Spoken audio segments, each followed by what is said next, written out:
Thank you for joining me here this evening at the Matrix discussion group. And this is a series that we are doing, Decoding Churchianity. This is number 10. And this evening, I'm going to piggyback a little bit off from our last episode, episode number 9. And I'm also going to unravel some pretty big clues for people. Things that you have to kind of scratch your head a little bit and wonder, why haven't you heard about this before? Why aren't there ever any documentaries done covering these things? Or why aren't even pastors in church talking about it? Or why isn't this taught in history class in school? Because all of those should cover some aspect of what I'm going to go over this evening.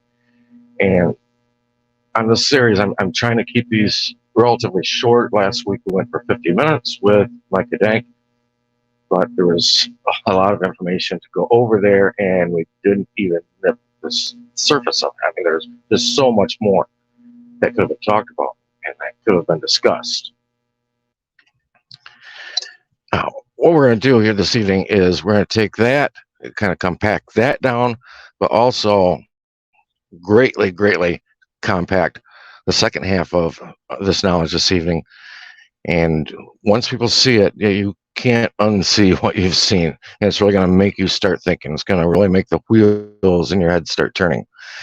Like I said, these are not things necessarily that professors or teachers or pastors talk about. And I hear a lot of people cry out and say, oh, they lied to us and things of that matter. No, they didn't lie to you. Odds are very few of them probably knew any of this. And the reason why is because they're only teaching you and telling you things that they have been taught from other people. Everybody all through life, you're going to find the majority of people are just regurgitating info they got from somewhere else. They don't even know the validity of it. I saw something today that somebody had an idea. They're like, oh, what do you think of this? And they had language on there from Uniform Commercial Code that was probably 15, 20 years old. But they had just found it from some old source that hadn't been updated, and they didn't go and look at it to see if that code was actually saying what they were trying to bring across to people. But this is what happens. People just regurgitate things. And as things get regurgitated at the same time, it's kind of like that telephone game. Things kind of morph and change and get watered down over time. And so we have to keep that in mind when we're listening to some of the things that are being brought forward to us. Like I said, very, very few people get in and really do some independent research. And that's what I'm going to try and bring forward right now, is some independent research where you can connect some dots.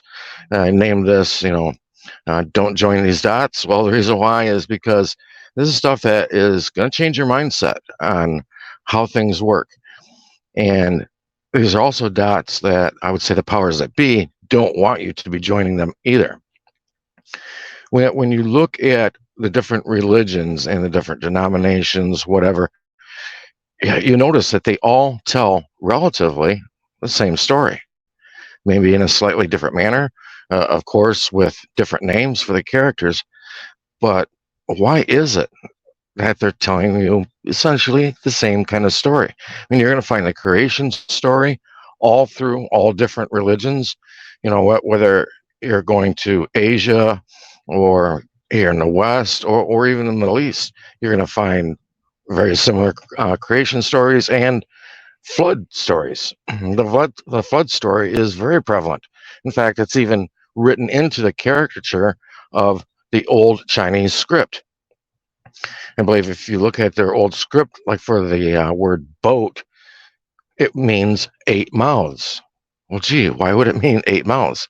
Noah and his wife, their 3 sons, and their 3 wives. That makes 8. So it's even written into old script, but people don't realize that. But when you start seeing these things, and I recommend, you see things that are off, write it down. Have a book that you write those things down in. And eventually you start building a picture. That book kind of becomes like a box with a bunch of puzzle pieces in it. And then you start putting these puzzle pieces together. And that's really what I want to show here.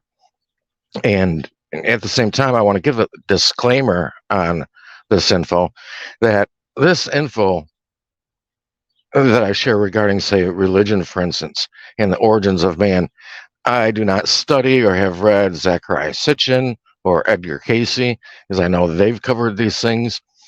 So I'm not going and lifting things from them, because even they lifted it from other sources or more original sources.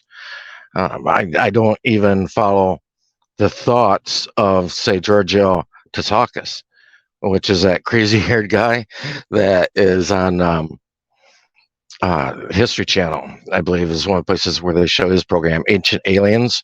Because a lot of things that he says, if you have a critical mind, it doesn't make sense.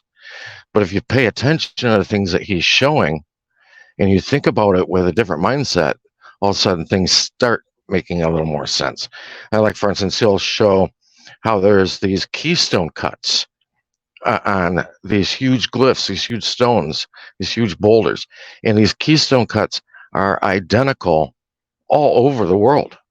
No matter what continent, you're going to find these keystone cuts. Why is that? It's because it was the same builder. It came from the same manufacturer, basically. You could look at it that way. And Thoth told his men, go out, and create this across the world, duplicate what's been done here in the Middle East. And that's why you're going to find these pyramids and the step pyramids in continents all over the world. And like I said, along with those same keystone cuts, all of a sudden these pieces start falling into place. And so you have to stop and wonder, okay, well, why is there this similarity? Well, that similarity goes hand in hand with the similarity in a lot of the teachings and the religions of these different places. And you're going to find these original sources where these religions are talking about things. You're going to find these original sources in like the Epic of Gilgamesh, or in the Enuma Elish. It's a good place. That's written from 14,000 BC, way before the Old Testament. And the Book of the Dead, that's 6,000 BC, 6,000 years before, rather. You're looking at even the times of Christ or Yeshua. The Emerald Tablets themselves, those are 36,000 years old. You could even look at more modern things if you want to get closer up to like 1 AD and look at the Sinai Bible, the Sinaiticus Codex, the Sinai Bible. And you're going to find pretty much the same story there that you're going to see in your King James. Although it's interesting because there's a few things that are not there. There's a few things that aren't part of the story. And the reason why is because these are coming from these older books. One of the other ones would be the Legends of the Tablets of Creation. And that's actually a name that you'll find when you go to look it up. It's called Legends, the Tablets of Creation. And you think legends, and you think back to things, from written in medieval history, things that necessarily may not have been true. That it was kind of their fable stories at the time. And legends aren't necessarily fables. If you're traveling, I mean, nowadays everybody's using online services, as their map. But if you're using an old map and you look at the map down at the bottom of it, what does it have? It has what's called the legend. And in the legend, it shows you, maybe where rest stops are. It shows you what the distance of a mile is on the map. It's things to guide you on your travels. And in the same way, that's why that book is called Legends of the Tablets of Creation, because it's information there to guide you. And it's information that was used to guide many books written by various religions. Well, one of the things I find interesting, a lot of people, when they talk about, say, for instance, scripture, and they say, oh, we've got confirmation. The Dead Sea Scrolls were found in 1947, and they match up exactly with what the Bible shows. When I hear people say that, it tells me one thing very certain. They've never read or are able to even read the Dead Sea Scrolls. They're taking this word from somebody else. Because if you get in and read the Dead Sea Scrolls, yes, you're going to find some verses that do line up. But overall, you're going to find things that have been added into the scripture that are not found in the Dead Sea Scrolls. And at the same time, you're going to find things that were left out that were in the Dead Sea Scrolls, but were not put into the scripture. And you have to stop and think, gee, why is that? Well, Napoleon said that religion is the opiate of the masses. Well, guess what? He's absolutely correct. And it's the best way to control people. When you see things that have happened over time, even up into, say, maybe closer to more recent history with, say, for instance, England, and having, the ecclesiastical courts and then having the judges' courts that were following statutes and things. They were having problems there within those, because if people didn't like the judgment they got from one court, they'd go over to the other court. That's when the USA was established. That's why they said that they merged equity and statute together. They wanted to avoid that problem. But so religion has always been used to guide people. So no, the Dead Sea Scrolls are not exact duplicates. And you need to realize that that's not the case, when you hear people say that. All right, let's move a little bit closer up into our history, and we're going to move into the end of the 19th century and look at things that happened around 1867.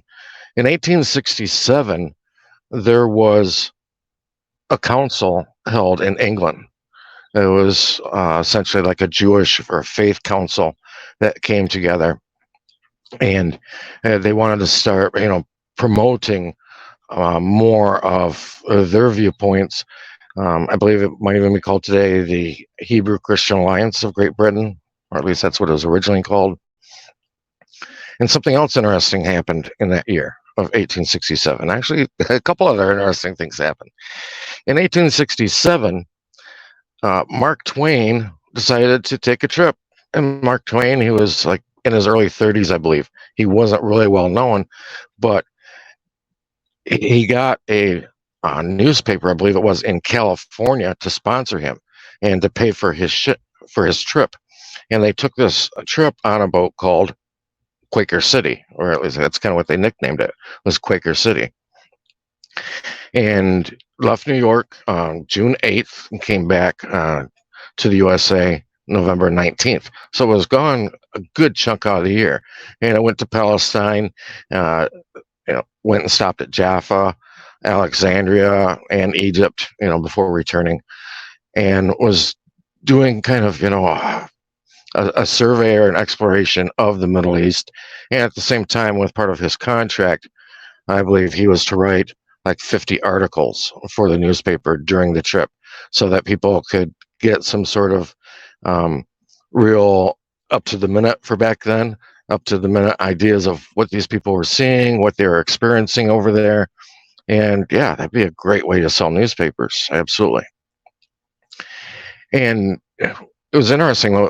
Unwittingly, I believe Twain may have been used, I don't know, but it got a lot of interest. It really piqued interest for people in the Middle East and in specifically Israel, and even maybe in Jerusalem, which kind of really didn't even exist. When he was over there,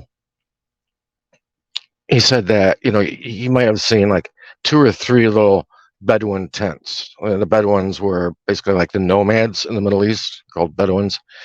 But he didn't see really any permanent structures. And he really didn't have anything good to say about the area of Israel or Palestine. To him, it was kind of a desolate area. He referred to the trip really as, and I quote, he referred to it as a funeral excursion without a corpse. Well, that doesn't sound like a very pleasant trip to me. Now, in previous episodes that I did maybe a year and a half ago or so, I covered the return to bondage. And I talked about some symbols that are put there for us that people haven't really paid attention to. A lot of people point like at the obelisk in Vatican or in Washington or in the city of London, and they're like, see, they're following Osiris, they're following pagan gods, da da da. And that's pretty much all you get from this whole thing. And people are all the time, like on social media, sharing pictures of obelisks. You may even see them like in a cemetery or something like that. Those videos I'm going to attach to this playlist, and they're also going to be in the description box down below as well. Same thing in the description box. I've put Enuma Elish in there as well. And I also put a letter that was written in 1917. But the groundwork for that letter that was written in 1917 started at the same time. This was another interesting thing that happened in 1867. A gentleman by the name of Lionel de Rothschild, he was admitted into Parliament. He became an MP. He became part of Parliament. And that was actually the first time, I believe, a Jewish gentleman had ever even been admitted into the Parliament. When people think of, and people from England, correct me if I'm wrong, but when people think of like the government system in England, you've got your Parliament and you've got your House of Lords. And your Parliament members are more like your representatives or your congressmen, whereas with your House of Lords, that would be more like the Senate, right? Just kind of give you a little bit of an idea how that's structured. So also starting in that year, 1867, they were able to bring in somebody that could influence things more from the Jewish side. And I said that this to me was a massaging, if you could put it that way. It was a massaging of the people and of the government to eventually maybe have a place for the Jews to have a state of Israel. Well, later on, I talked about this letter that was written in 1917. And in 1917, there's a gentleman that he wrote this letter to a Baron Lionel Walter Rothschild. Oh, okay, to another Rothschild. Well, who was he? He was the grandson of Lionel de Rothschild, who had taken office in the Parliament in 1867. His father even was Nathan Rothschild. And I think Nathan Rothschild is best known for his quote stating that, he cared not who sat on the throne as long as he made the money, because whoever supplies the money controls Britain. So that's where this is the line of thinking that this letter comes from, that is written to Baron Rothschild. Well, who is it that writes this letter? It's a gentleman by the name of Arthur James Balfour. And does Balfour sound familiar? This letter became later known as the Balfour Declaration. And this was a letter saying, hey, England is totally okay with Israel having their own settlement there, with going in and basically setting up shop in Palestine, which to me didn't sound like, it's, according to them, the promised land, but to me it's essentially a desert that's been given to you. To me, if that was given to me as a gift, especially by who you think of as your God, I kind of look at him sideways. But that's just my thoughts. Well, 30 years later, something else happened. Dead Sea Scrolls that I mentioned, they were found in 1947. In that same year as well, under Resolution 181, the United Nations recognized Israel as a nation, inhabiting Palestine there. And kind of coincidentally, the UN had just been started 2 years earlier. In 1945, they were established in San Francisco. So it's almost like you see all these things kind of leading up step by step to cause things to occur. Well, I was talking about those arches, and those arches, it's not like, oh, there's 3 or 4 of them here or there. They're kind of unique. They're kind of neat. These things have been established since 200 years BC. 200 years BC.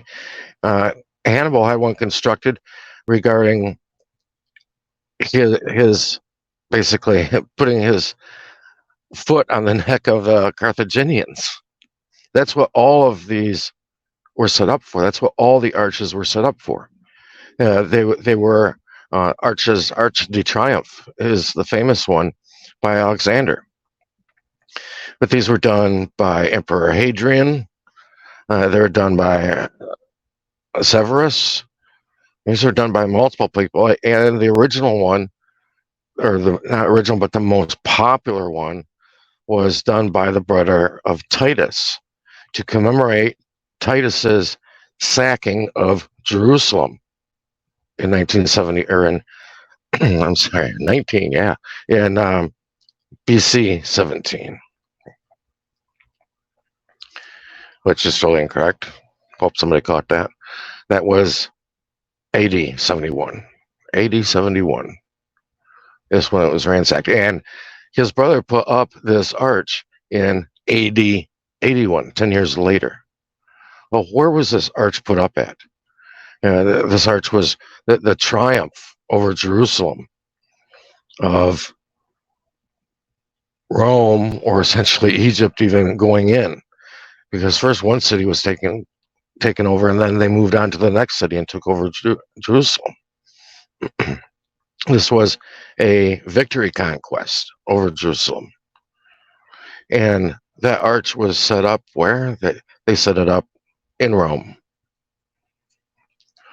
They started from Rome, went in. They had taken Egypt earlier, and then from there went on and took Jerusalem.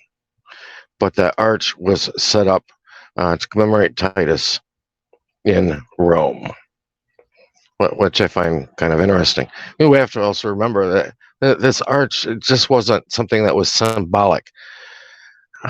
It was symbolizing a transfer, or a move into a new age, and it also had metaphysical meanings to it. There was even talk about whether or not certain people should walk underneath the arch, because it really was considered metaphysical. It was something spiritual that it was about, and whether or not that should they really be engaged in it.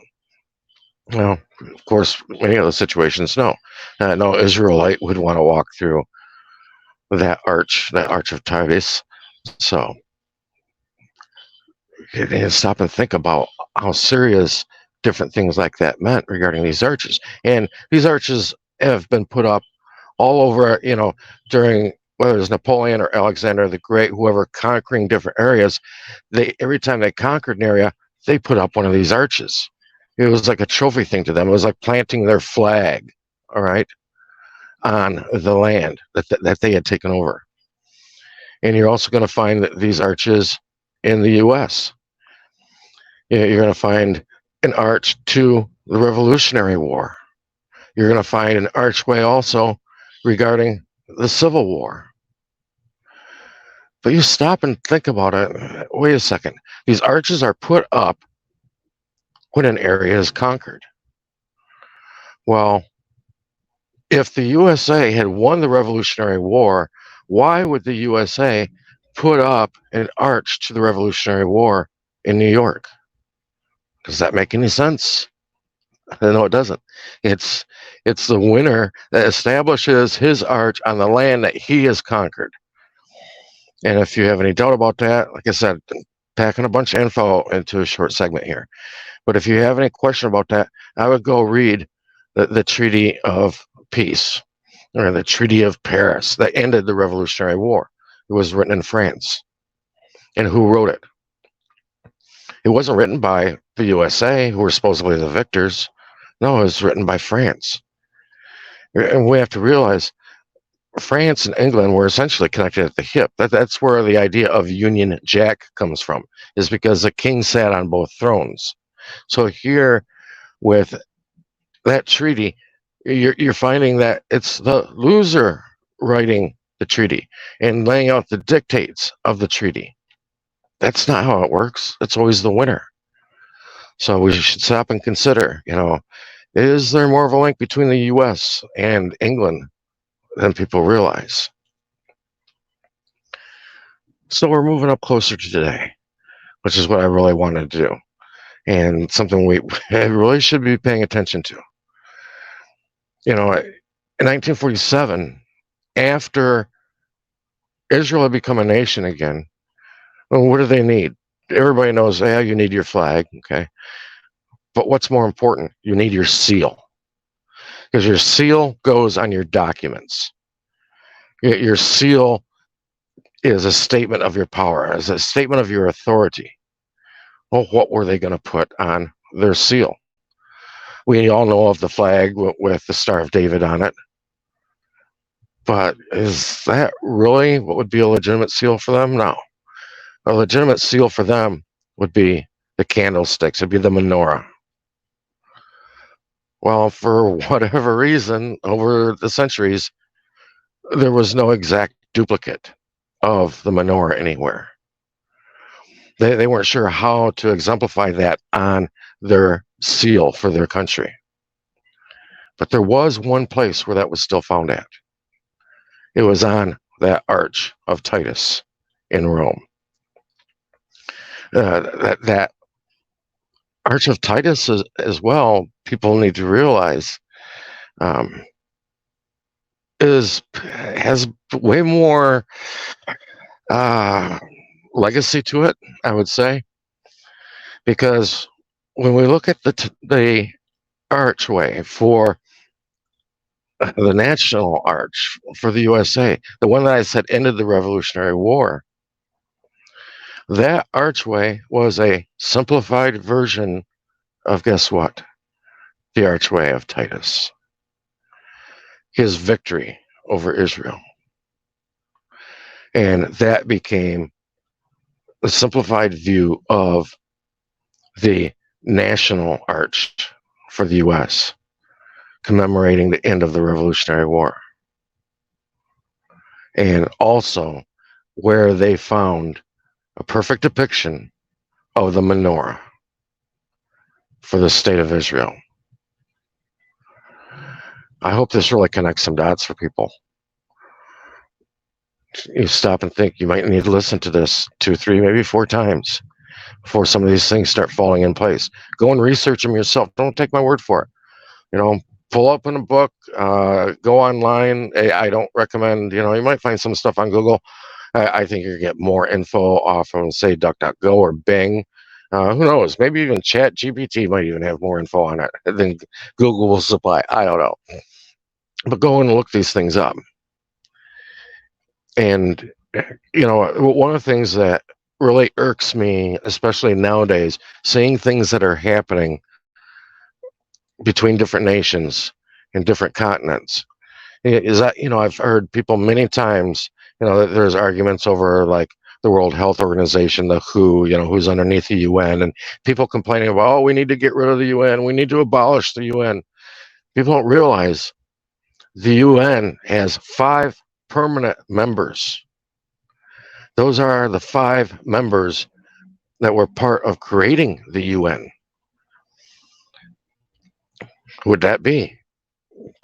Most people, it kind of shocks them when they find this out. But these permanent members were the United States, France, England, Russia, and China. And part of their policy is that nobody can attack each other without an agreement by the UN that it's okay to do. Do you think those 5 members, permanent members, sitting on a board together are going to sit and try and decide amongst each other whether or not, Russia should attack the US or the US should attack China or something? No. This is all just games. These are bread and circuses people are seeing. This is to, keep you from looking into the real truth. That this is part of the blinder that they throw on people. Think about these things. And like I said, I'll throw the 2 episodes regarding the arches with has more detail to it down in the comments below. And as well, I'll throw some other things in there that you can read, and where you can start seeing how, you know, this Bible that you have isn't the be all and end all. Those stories had to come from somewhere. And there's much, much older text that those stories came from. If you went into a attorney's office or a doctor's office, a professional man's office or professional woman's office, do you think you're going to see like one resource book sitting on their shelf? Absolutely not. They're going to have a plethora of places that they derive their knowledge from. And people should be the same way. If you want to look at things from a religious point of view or whatever, you need to be the same way with that and realize there's plenty of other books that are even way older than the scripture that are out there that has the same stories in there. You have almost, like we mentioned last week, same 2 identical characters between Abraham and Sarah, also found in India, telling you the same thing. And the more of these things you read and the more these missing pieces that you can put together, you can create a fuller picture. You can put the whole puzzle together. You'll be able to actually go and join all these dots. Until I catch you next time, thanks everybody, and have a wonderful week.